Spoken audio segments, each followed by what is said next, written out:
Thousands of hackers descended at the foot of the Rocky Mountains this year. This year's ETHDenver brought together hackers from all over the world. Teams had 36 hours to use blockchain and the Ethereum ecosystem to build applications that might change the world. 5 teams were crowned as Impact winners, a new category at this year's ETHDenver.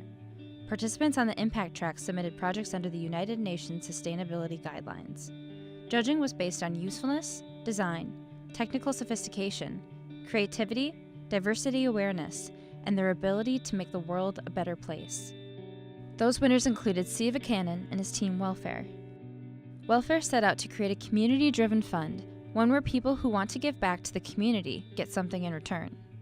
There are a lot of things which we wanted to do for the community, by the community people, but there is no structure in place to get that community work done and get incentivized. The idea of Welfair was to make sure that people who serve for the community get incentivized based on what they do for the community. The biggest problem was there is no structure in place where the community-driven platform to get these community initiatives like cleaning a city center, cleaning a park, getting something really in place for the community, incentivizing the people to do the work on their own, not forcing the government to do that work, is what was missing. Welfare's decentralized system allows anyone to identify an action they'd like to take to help out a community, and the person is incentivized for performing that action. There is a syndrome called broken windows. Like if windows are broken, there is much more affinity for performing crime.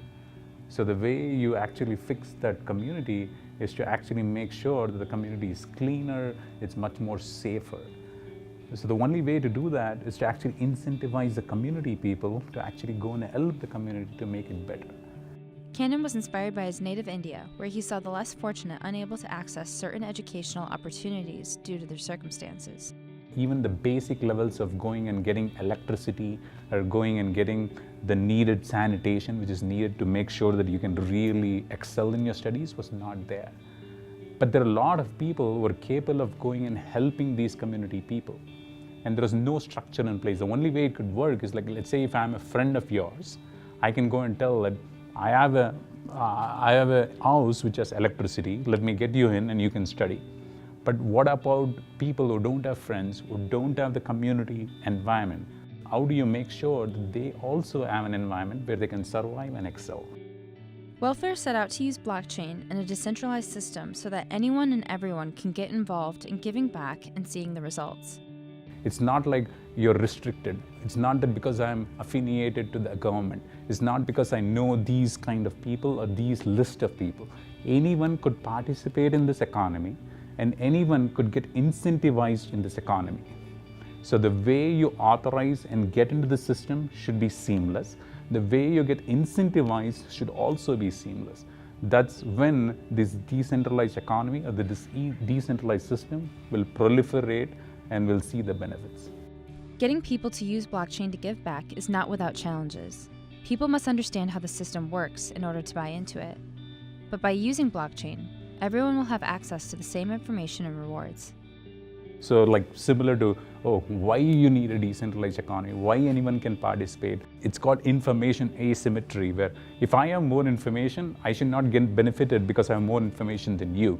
Everyone should get access to the same information which is available, and everyone should excel based on the skills which you have. It should not be because I have more information than you, I hide some of the information, you don't have that information, so I can just get that extra advantage. It should be that information should be available to everyone, and everyone just excels based on the unique strengths and unique skills each one operates.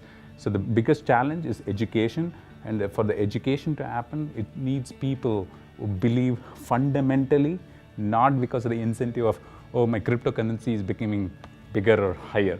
It's because I believe a decentralized economy is needed. I believe in the strengths of the people. I believe each one has unique strengths, diverse strengths, and we all appreciate those unique strengths and diverse strengths. Welfair took home one of the Impact Awards at this year's 2019 ETHDenver. With continued education, Kannan believes decentralization is key to giving back. This, whatever project would have not been achieved by the combined strength of unique differences between all the people who are standing there. There is a product person, there is a person who is from Africa, there is a person who is from Korea. They all bring that unique diversity, and we all appreciated those strengths from the diversity. That's what a decentralized economy really needs.